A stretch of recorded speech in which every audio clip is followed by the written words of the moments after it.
вечер. Днес ще си говорим за една много сложна плетеница от светлини или може би повече сенки, връзката между нарцистичния баща и дъщеря му. Чела съм страшно много литература, имам много опит в кабинета с това състояние, т.е. то се характеризира от изключително много сложни взаимоотношения. Ще се опитам да ги предам през моя език, не толкова през това, което съм чела от книгите, или по-човешки ще се опитам да ги създам. Основното отношение между нарцистичния баща и дъщеря му е, че той не я припознава като отделна идентичност. Нарцистичният баща припознава дъщеря си само като негово продължение. И това е началото на една изключително трудна и драматична връзка. Защо? Защото нарцистичният баща, както всички нарциси, дори и уязвимите, те имат фантазията, че са велики, че притежават някакви уникални качества, че са много повече от другите хора, не търпят критика, не търпят никакво чуждо мнение. Има една жена на времето ми каза нещо много хубаво. Тя имаше връзка с нарцистичен партньор. Не е толкова трудно да постигнеш мир с нарцистичен партньор, но не знам дали искам да платя цената. Това каза. А цената е, трябва постоянно да мълчиш, да се съгласяваш и да аплаузи. Това е. Нямам никакъв проблем с връзката, те са щастливи, има мир, но въпросът е, не е ли тази цена, която плащаме, твърде висока? Какво означава това в контекста на връзката с дъщерята? Това означава, че нарцистичният баща не се интересува от нея като отделна единица. Тоест, той не се интересува от нейните чувства, от нейните интереси, той се интересува от това само ако може да се похвали пред приятели, които са рядко, между другото, пред социален кръг за това какво е постигнала дъщеря му, но всъщност за него няма голямо значение. Даже по-често нарцистичните бащи, това е един капан, подценяват това, което постигат дъщерите им. Капана е, че първия човек, с който от другия пол, с който изграждаме взаимоотношението, е първообразът на всички наши бъдещи отношения. В случая дъщерята усеща една пълна празнота. Тя може на моменти да му се възхищава, но тази вътрешна празнота, колкото повече пораства, толкова повече зее. Какво имам предвид? Празнота на свързаност. Тя се научава, че понеже нарцистичният баща много често сменя настроения, хаос, създава триангулации, т.е. съюзи вътре в семейството, тя се научава да играе роли и да предаде себе си, т.е. да не се намери, да не знае коя е. Така наречената липса на ясно изразена идентичност. Тоест, отговора на това, най-простия отговор е, коя съм аз? Другото нещо, което вкарва в капана, е това неистово желание на дъщерята да бъде обичана, да бъде харесвана, да бъде оценена, да бъде безусловно обичана, което между другото е една нужда, която с нарцистичния баща е абсолютно невъзможно да се случи. Защото нарцистичните бащи не притежават някои основни качества, като емпатия. Те не притежават емпатия, съчувствие. Те са изключително критични, съсредоточават се предимно върху тъмното, дори и в собственото си дете. И не дай си Боже, ако то иска да проведе, когато поотрасне, разбира се, да проведе истински разговор. То няма как да е разговор, разбирате. То е лекция. Лекция, в която нарцисичният баща обяснява играта на живота каква е. И ако дъщерята се опита да изрази нейно мнение, общо взето това, което може да чуе най-често е: не ми възразявай, ти нищо не разбираш. Ти си, може да се стигне и до обиди, ти си тъпа, ти си глупава, може да се стигне, разбира се, както почти винаги, до наказание. Нарцисичният родител: с тебе не си струва да се говори, ти не слушаш, което въобще не е така. Тоест, това да не можеш да кажеш какво наистина мислиш, това е част от голямата празнота, за която говорих в началото. Ти си дисконектнат, не си свързан с собствените си чувства, защото никой не те е отразил, никой не те е научил. Защото в началото всеки се опитвал да споделя. Примерно в училище тероризираха ме, биха ме. Знаете ли как реагира обикновено нарцисичният баща? Той не е защитник. Той не е човек, който ще каже: ще ти помогна или ще ти даде емпатия. Леле, те ще кажат: това са пълни глупости. Те всички деца така правят. Или другия възможен сценарий: да, ти си виновна, сигурно ти ги провокираш с нещо. Това е, което можеш да очакваш. Липса на емпатия. И тази липса на емпатия, липса на даване на стойност, липса на безусловна обич, отварят едно чувство на все едно нещо е дефектно в мене, все едно не съм достатъчна, което през годините може да взима много различни маски. В началото може да бъде външен вид, може да бъде мислене, могат да бъдат наистина страшно много неща. После в партньорските отношения чувства, че нещо трябва да направиш допълнително, защото ти нямаш стойност сам по себе си, не си достатъчен. Това е огромна драма. Ето защо много от дъщерите на нарцистични родители са склонни да развиват генерализирано депресивно или депресивно тревожно разстройство. Защото в основата стои тази липса на вътрешна стойност, съответно и на вътрешно обичане. Какво имам предвид под това да се чувстваш обичан? Това означава първо да се чувстваш видян, такъв какъвто си. Нарцистичният баща няма как да те види, защото той не те вижда като нещо отделно от самия него. Няма как да те чуе, защото ако мнението ти не съвпада с неговото, то е абсолютно нерелевантно за него. Това са глупости. Това са абсолютно някакви такива бръщолевеници. Много груби думи може да каже нарцистичният баща. Много рядко се чува браво. Много често се задават едни високи стандарти, които могат да станат сърцето на бъдещия перфекционизъм. Ако работя достатъчно, ако постигна зададените стандарти, може би той ще ме види, може би ще разбере, че всъщност съм умна, всъщност мога някакви неща, което също не се случва.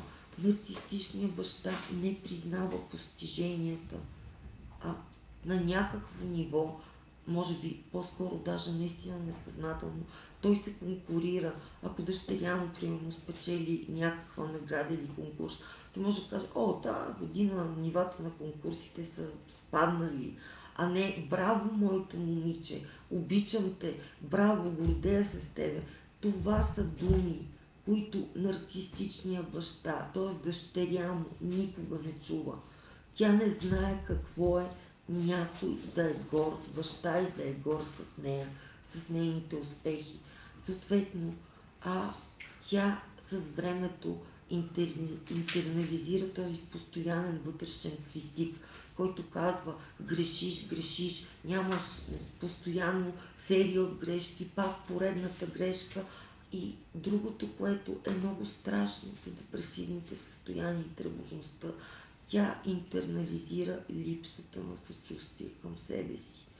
А дори когато изпадне в депресия, вместо да бъде най-големата си подкрепа в този момент, най-големия си приятел, тя започва да се обвинява. Как може аз да си позволя да изпадна в депресия? Никакво съчувствие към себе си във вътрешния диалог. Всяка грешка, която направи, а ние всички правим грешки, това е толкова нормално, толкова човешко, се подлага под лупа, тя става като едно постоянно преповторение, руминация, сгреших, никога няма да заслужавам да бъда обичана. Това е, то даже, знаете ли, то може да не излезе във вътрешния диалог така. По-скоро то е едно чувство. Чувство, че си сам, че няма как да се свържиш с истински с отсрещния пол. Тоест, че за да се свържеш, трябва да играеш роля. И това е огромното влияние и избора на дъщерята на бъдещи партньори. Всички знаем, че свързването през травмата е първоначално опит да се излекува травмата.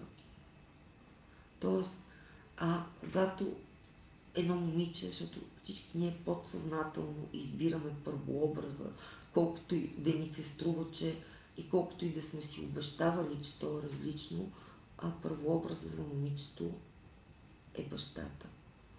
Тоест, тя иска да получи стойност точно от такъв човек, защото несъзнаваната логика е, че ако той ме види, ако той види колко много неща постигам, той ще ме оцени, а може би по този начин ще ме оцени самия ми баща.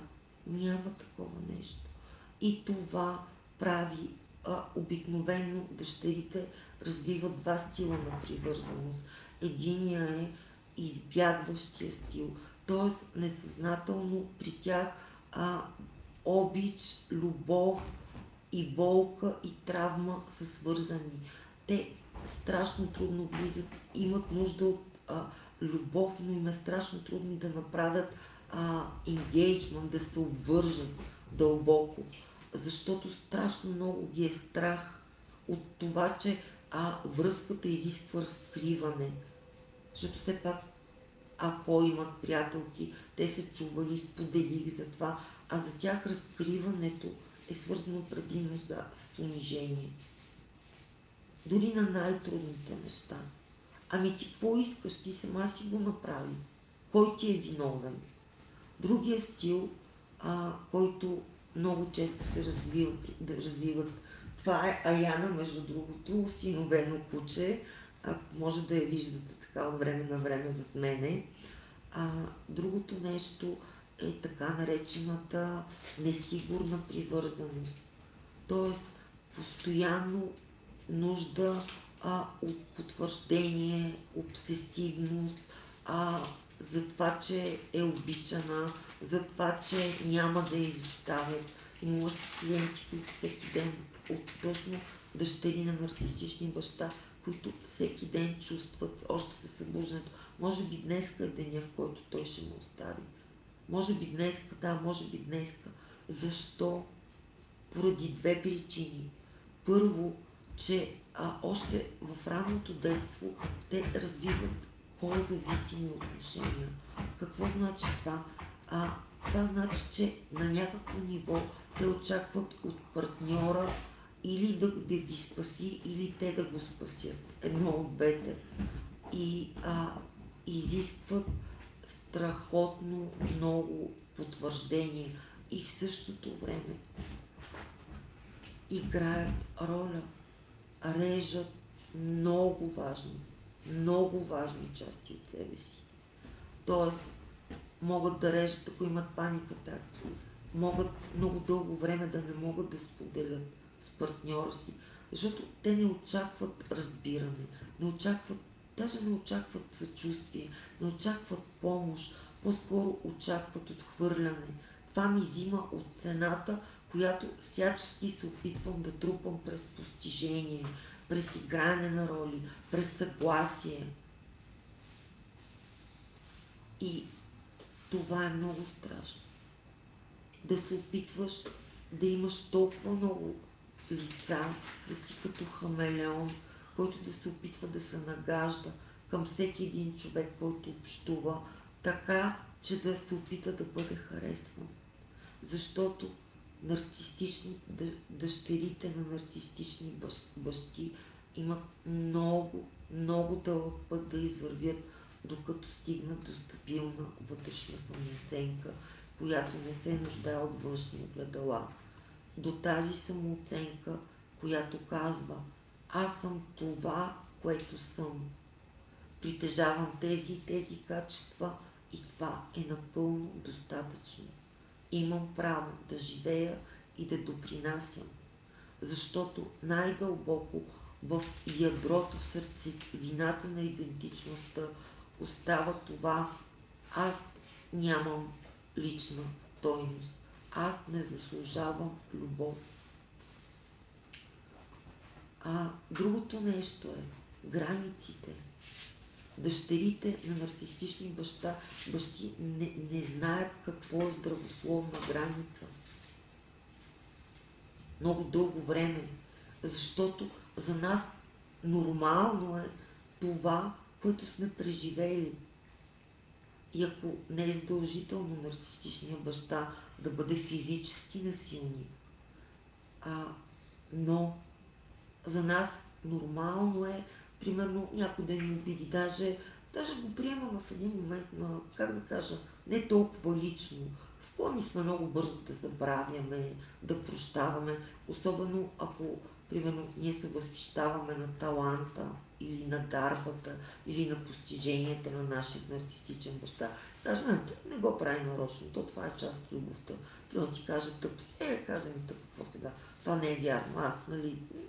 Не, така, подценяваме, защото нарцистичният баща унижава, а това да не бъдеш унижаван е изключително важна част, да не позволяваш от здравословните граници, да не бъдеш предаван, да не бъдеш изкуствено манипулиран, да не бъдеш обиждан физически, емоционално, да не бъдеш малтретиран по никакъв начин. Това са здравословните граници. Но дъщерята не ги знае.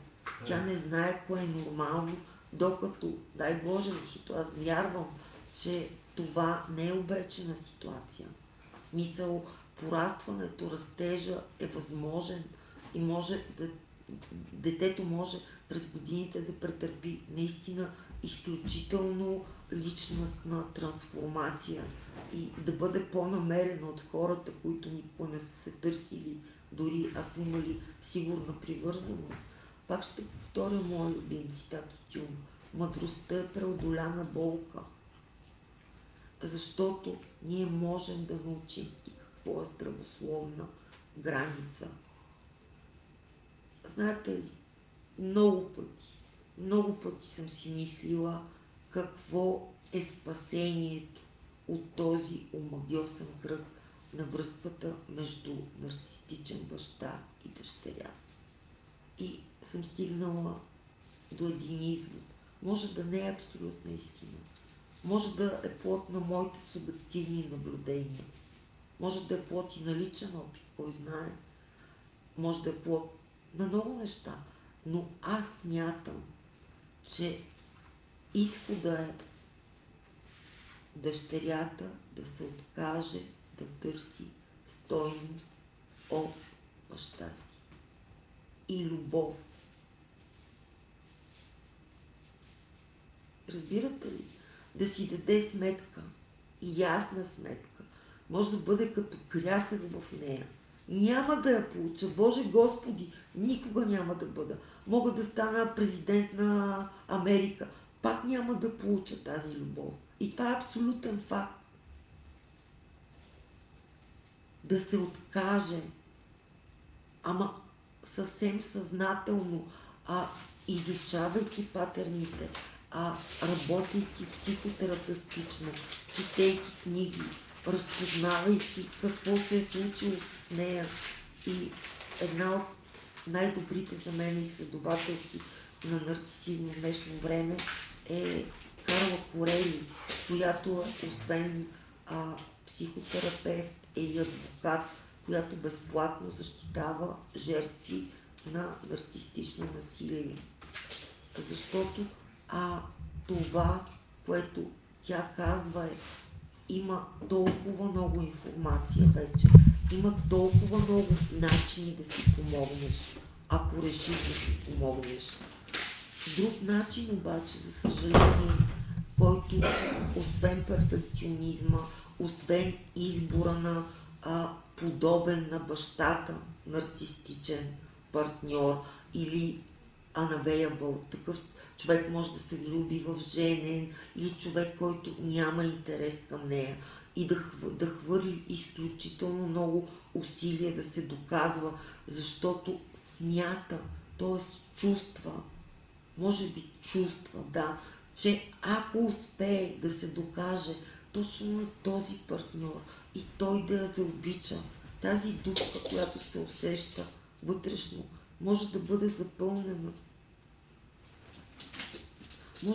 Може да се почувства, може да си каже браво, успях, защото тя, ако въобще познава любовта, то е само някаква бледо наподобяване на условна любов.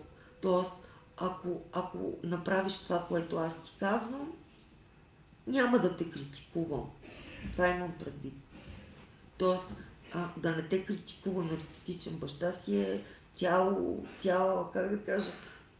постижение, като той постоянно те подценява. Така че импровизирам, наблягам много не само на това, което съм чела по книгите. Искам да ви емоционално да ви предам някои неща, да ви кажа, че тази ситуация не е обречена и съм виждала жени. Може да дори жени, които вече не са съвсем в първа младост, след 40, които едва тогава разбират защо са избрали човека до себе си и защо не могат да се откъснат от него и защо не им е интересно хора, които ги харесват, обожават, готови си да им дадат света в краката, въобще не представляват интерес. И когато го разберат, разбира се, това е слизане много надолу в подсъзнанието. Не е лесен път. Има период, в който всичко е много хаотично, защото това е като да промениш една много дълбоко заложена програма на подсъзнателния избор и да го направиш съзнателен. Тоест да избираш здравословни партньори. Това става с много работа. Ти можеш да сексуално още да бъдеш привличана от партньори, които са подобие на баща ти, но да си кажеш, чакай, това е сексуално привличане. И ако то е страшно силно, примерно 10 от 10, е много вероятно този човек много да наподобява и динамиката на отношенията да върне първоначалната динамика в семейството и може съзнателно да се научи. Може да не е грандиозното влюбване в началото, защото грандиозното влюбване, знаете, идва от проекциите, идва от идеализациите, не идва от познаването на човека такъв какъвто е. Може любовта да дойде повече с времето, с това, че детето е претърпяло трансформация и е избрал, че не иска да живее в този емоционален хаос, в тая абсолютно противоречаща се среда, в което тя трябва да се крие постоянно, защото това да се криеш, когато си дългосрочно обвързан, е изключително уморително. И то да се криеш точно за уязвимостите, защото нарцистичният баща ти е задал една програма. Ти трябва да си супер човек. Ти трябва да можеш да постигаш всичко. ти трябва да си красива, ти трябва да си успешна. Да, супер човек, супер машина, без чувства. Защото какви чувства, когато никой не те е научил, как първо никой не ти е дал емпатия. Дори нарцисите дават емпатия, но те я дават за учене. Те не са способни да я изпитат. Защото те не могат да разберат чувствата на другите, а и не ги интересуват. Освен ако не валидират тяхната стойност. Връщам се, за съжаление, виждате, че щетите хич не са малко. Тоест сенките са си доста при една такава сложна динамика. Има един друг начин, който понякога е изключително деструктивен. Примерно, момичето опитвало много дълго време да получи любовта, да запуши дупката през постижение, но в един момент не успява да се обърне към зависимости, наркотици,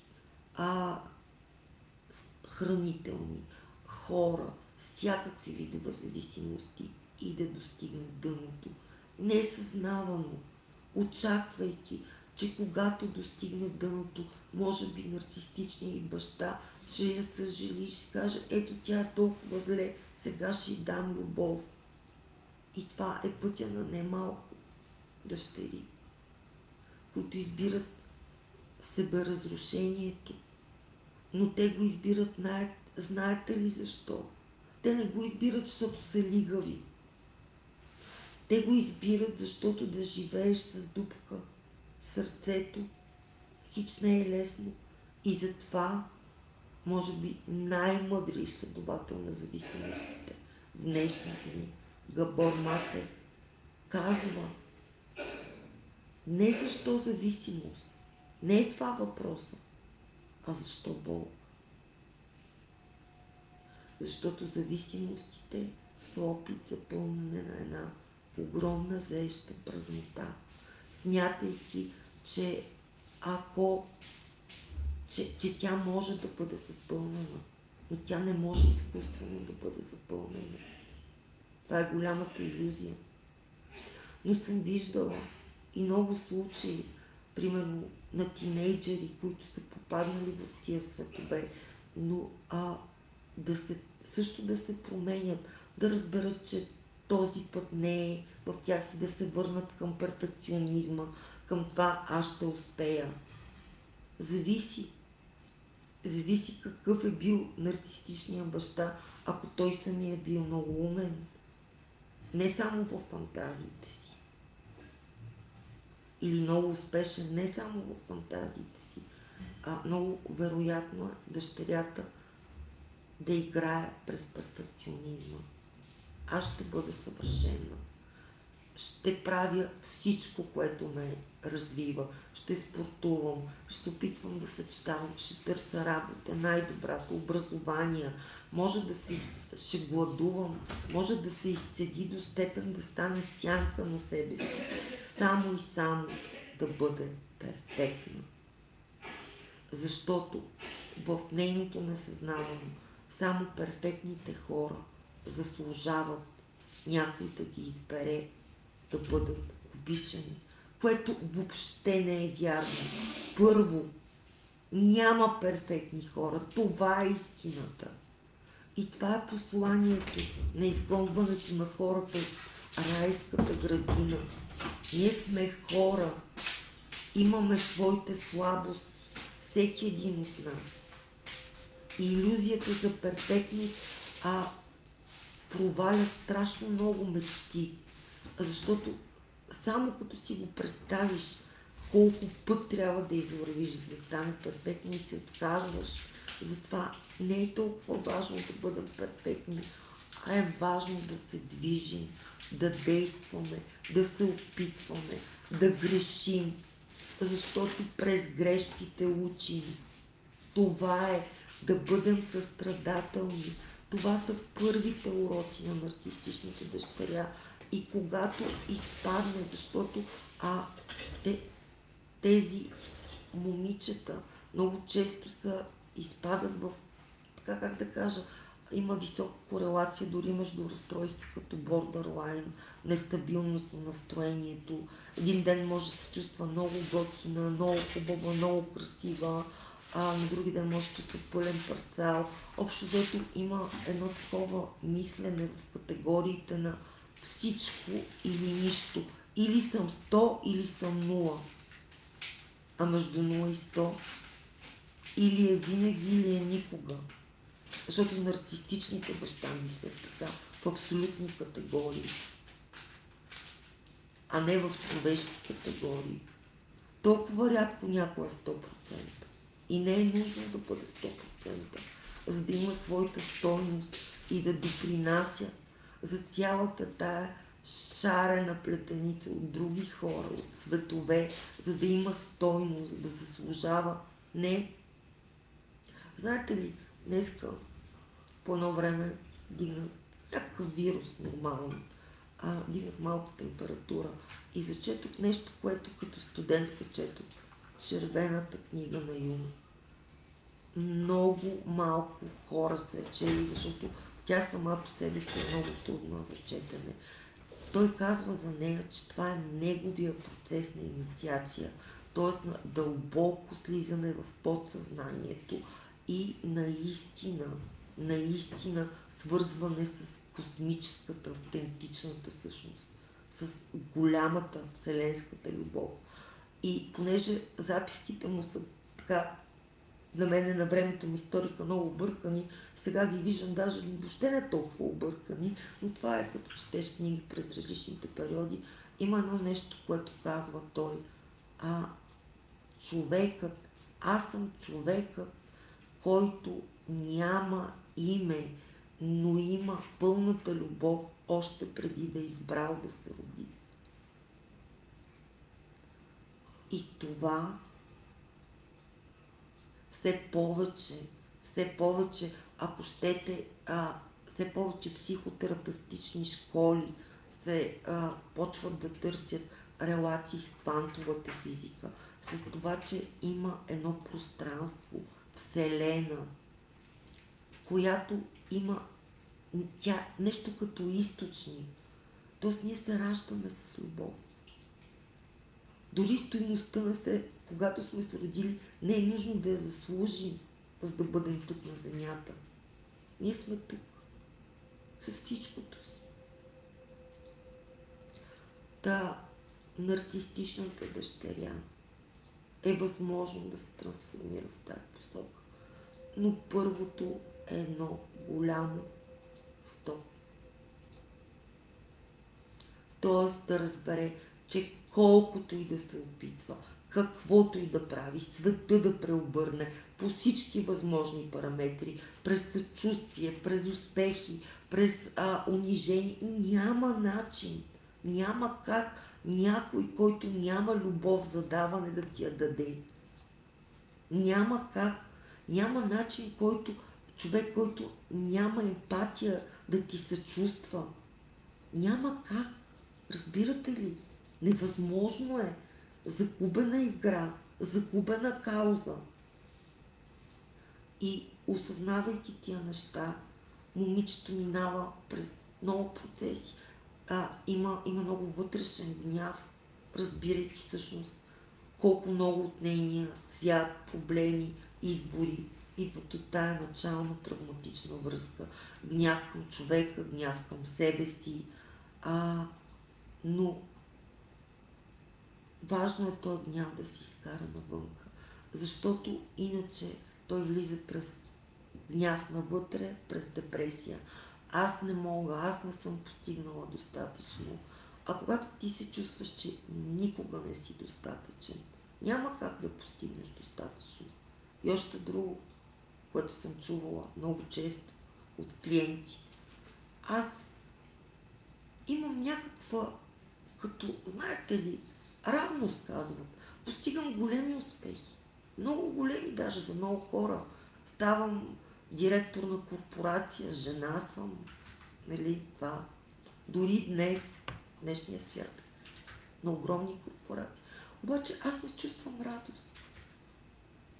Не чувствам радост. Даже не мога да си кажа браво. Даже не мога да си почина.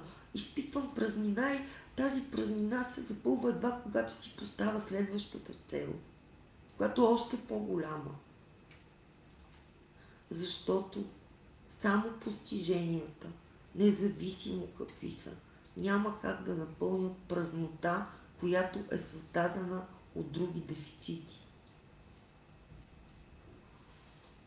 Все едно празнотата в личния живот да те направи работохолик. Да, ще забравяш, но ще излекуваш ли проблема? Ще бъдеш ли готов да се обвържеш, да търсиш здравословни отношения? Или просто ще бягаш като през зависимостите? Ще пълниш изкуствено нещо, което някога, повярвайте ми, е било пълно. Така че пътят на дъщерята мога през... Знаете, моята метафоричност е малко странна, на някои хора изглежда отнесена, но аз съм си такава чувствителна, емоционална, пиша и поезия, освен всичко друго. Това да се завърнеш към истинската си същност е събличане. Събличане на роли, на маски, на това да искаш да угодиш и всички да те харесват. Събличане на сравнението с другите. Събличане на страшно много неща. Позволяваш да пуснеш много неща. Ако щете, да пуснеш собствените си вярвания за нещата, такива каквито са били. Че това да се чувстваш приет, признат, как да кажа, успешен, ще те запълни. И ти най-после ще си казваш, о да, стигнах до тук. Няма връх. В този смисъл, връщането на дъщерята към изначалната й същност може да бъде и слизане от планината, не е задължително да изкачване. Тоест,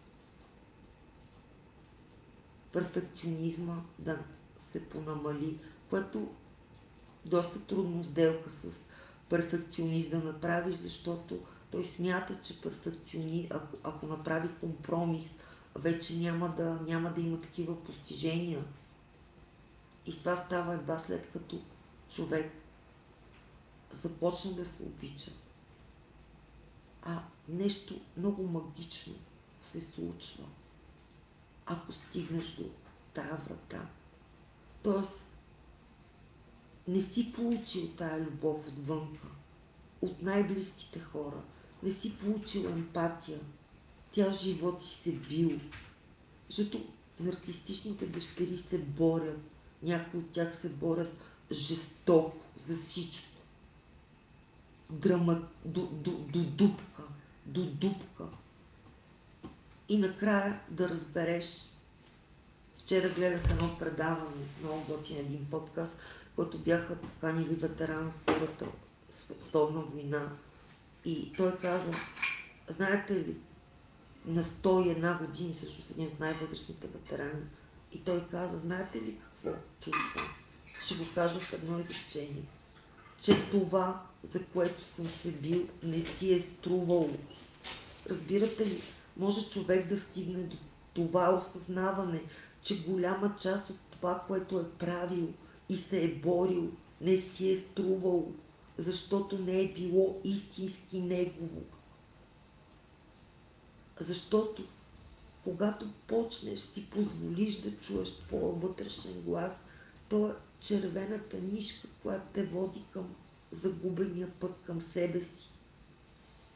И тя почва през контрола, осъзнаването, че всъщност ти няма как да контролираш целия свят, живота, другите, отношенията си, психичния си, физичния си статус.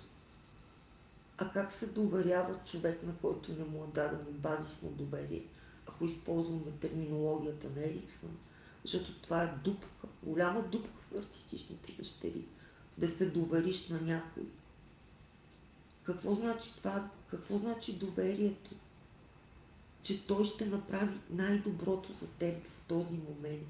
Ще бъде до теб. Няма да те изостави в най-трудното ти. Може ти държи ръката, но ще бъде до теб. Ти не си сам. Как дъщерята да има това доверие дълбоко вътре в себе си? Няма го. Няма го. Липсва, няма корените. Защото корените са точно това чувство да си в дома си. В себе си да си в дома си. Да можеш да си казваш, ей, забави топката. То перфекционизъм те изтощава до крайна степен. Толкова ли е важно хората да те харесват и да те мислят за перфектен? Защото много осъзнавания, които идват с годините, като разбереш, че няма как да те харесват и хората не те харесват, защото си перфектен, а те харесват, защото си сходен на тях. И в теб могат да открият нещо, което да нареди техния пъзел, както и ти в тях да откриеш нещо. Не е нужно всички въобще да те харесват. И това не придава смисъл. И не случайно много от звездите, между другото, театрални, хора, които филмови, музиканти, писатели, те имат тая дупка. И какво харесват те? Имаш, твоето видео има 100 милиона гледания. Но ти си сам вътрешно. Ти не се чувстваш свързан. Това е дупката. Затова хора като Кърт Кобейн и толкова много други избират да отлетят сами. Защото това всички да те харесват не пълни дупка. Това, което пълни дупка, е първо да се свържеш със себе си. Със себе си и с тая безусловна любов, че ти заслужаваш да бъдеш с всичките си грешки. Че със сигурност с нещо ще промениш нечия история. Някой ще промени твоята история. Пътищата се преплитат, заплитат, че имаш своята мисия. Дори да не е голяма. Няма нужда всеки да има, като на нарцистичните хора, мисии, които променят вселените. И не е възможно. Може твоята мисия е да се промениш. Това е голяма мисия. Огромна. Тогава идва и съчувствието към себе си. Този вътрешен критик, той не изчезва. Той си бърбори. Той е вграден. Защото нашите родители, ние ги правиме вътрешни родители. Както и нашето дете става нашето вътрешно дете. Вградените неща, но ти вече го чуваш по друг начин. Да, тати говори през мене, примерно, и ми казва, че нищо не мога да направя. Ама моят глас, какво казва, е важно. Моята мечта. Много гласове има във всеки един от нас, но вътрешният глас е много свързан с тялото. И едно от нещата, които развиват дъщерите на нарцистични баща, са телесните, силна сензитивност, към дори силна интуиция. Защото те са толкова живеят в такъв хаос, че за тях е важно да могат да предвидят развоя на много събития. И през тялото си усещат много неща. През тялото си усещат кога някой ги харесва, кога някой не ги харесва, кога някой ги изтощава. Ако обаче вече са си сложили граници. В началото искам, ще направя така, че всички да ми харесват и хамелеонщината от роли, за да те харесват всички, защото всички те харесват за различни неща. големия страх на богатите хора, които също много от тях пък са деца на нарцистични родители. Какъв е? Че някой ги харесва заради парите им. Защото те са избрали да се докажат. Всички искаме да я имаме тая безусловна любов от родителите си. И много хора я имат. Като казах много, да, има такива хора. И имат безусловна любов. И те не минават през много, как да кажа, тежките уроци. Защото ако имаш здрави граници, нещата са много ясни. Много бързо се ориентираш в картинката. Ако някой ти каже, ти си тъпа, ставаш и си тръгваш. Това е, няма втори шанс. Обидил те. Ти не заслужаваш, никой не заслужава да бъде обиден. Особено ако тая обида е абсолютно незаслужена, ма дори да е заслужена. Ако си била принцесата на тати и той ти е казал, ти си моята гордост, всеки ден гордея с тебе, ще преживееш ли много от уроците, които дъщерята на нарцистичен баща преживява? Вярвайте ми, не. Не, наистина. Няма да има нужда да се пълни дупка по този начин. Защото чувството за достатъчност, за стойност, те кара да се чувстваш цяло вътре. Цяло. Така че по-скоро слизайки от подножието, слизайки от планината или събличайки роли, идеята е да стигнеш до себе си, до това, което автентично, което си ти, да разбереш кой си ти. Много хора имат така наречената наследена идентичност. От родителите, ти си такъв и никога не я преразглеждат, особено ако имаш и работа и не е свързана с много болки. Но дъщерите на нарцистични бащи със сигурност извървяват много дълъг път, докато си отговорят на въпроса. Коя съм аз? Простите въпроси. Защо съм тук? Кое наистина е важно за мен? Ама наистина важно. Кое ще ме направи цяла? Кое ще ме напълни? Кое ще ме зарадва? Кое ще ми донесе щастие? Ама истински да си отговори на въпроса. Истински. Кое е най-важното за мен?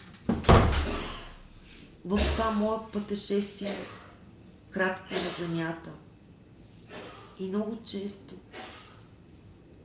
най-важният отговор, до който стигат тези дъщери, е една дума, прекрасно описана в Малкия принц. Защото Малкият принц е гениална книга. Гениална книга. И това е свързване. Думата е свързване. Или както лисицата учи Малкия принц, опитомяване. Да се свържеш с някой истински и да усетиш любов. Може да за първи път отвънка да усетиш какво е любов, какво е подкрепа, какво да не се чувстваш все едно, трябва постоянно да заслужаваш това нещо и да разбереш, че любовта, всъщност, ако трябва да се обясни какво е любов, то няма обяснение, защото то е усещане. Защото безусловната любов не е свързана с това, че ти си красив, ти си момент, ти си такъв. Тя е усещане за свързаност. Аз съм се свързал с тебе и заедно сме се опитвали и заедно вървиме безусловната любов, който я е изпитал, дълго време, т.е. може години да не знае какво е това нещо, да е чувал. Тя води до умиление. Може да те накара да се разплачеш. Защото разбираш, че когато някой те обича безусловно, няма нужда да се криеш. Няма нужда да бягаш. Няма нужда да се лъжеш. Няма нужда да се репетираш. Няма нужда, избирайки едно нещо, да се чувстваш все едно, предаваш хиляди други възможности. И изборите, когато знаеш кой си и какво искаш, стават много по-лесни. Изборите са трудни, когато не знаем какво искаме. Защото ни е страх, че избирайки кариера, примерно, може да съвсем различни неща, ще загубим 1000 други възможности, защото липсата на вътрешна, т.е. наличието и липсата на цялостност прави хората да искат още и още и още постижения и още и още и още и още и още и още и още и още до безкрай. Обаче този безкрай никога не е достатъчен. Мога да говоря часове на тая тема. Напълно си давам сметка, че въобще това, което казвам, е само открехване на вратата. Защото ако влезем в детайлите, нещата стават много интересни. Как точно да се промениме? Кога разбираме, кога си казваме достатъчно, не мога повече,